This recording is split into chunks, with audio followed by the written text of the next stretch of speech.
זה החנייה. לא חסר.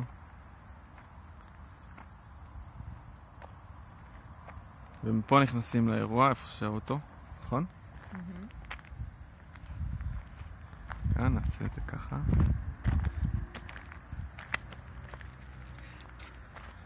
כאן הכניסה. פה המארחת.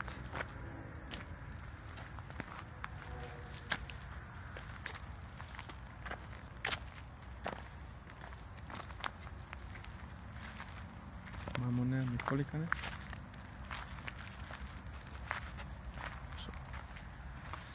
פה האזור של הקבלת פנים, דוכני האוכל יעמדו פה. קצת הזה, ואולי פה גם איזה בר. שם זה לא? כן.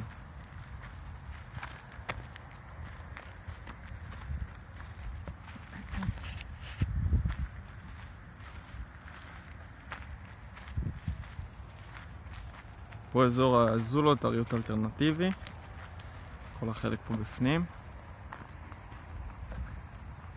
בין העצים האלה. מה שאתה שמים לב זה עצי זית. כן. זהו.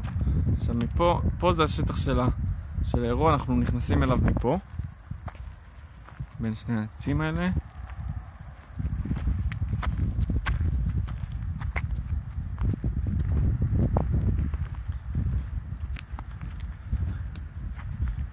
פה השטח המרכזי באמצע, שתהיה בו, הנה הכניסה והדר, תהיה בו רחבת ריקודים, והדוכנים צריך לחשוב עדיין.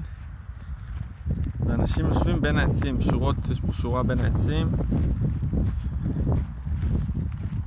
שורה בין העצים.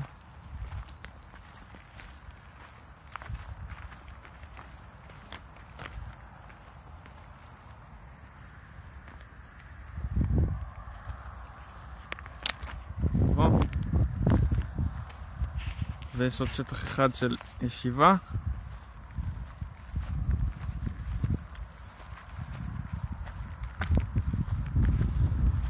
זה השטח הזה. פה גם יכולים לשבת הרבה אנשים. זה מפה. בעיקרון כנראה או בצד ימין או בצד שמאל תהיה רחבת ריקודים. לא יודע איך נעשה את האוכל בינתיים. בסדר.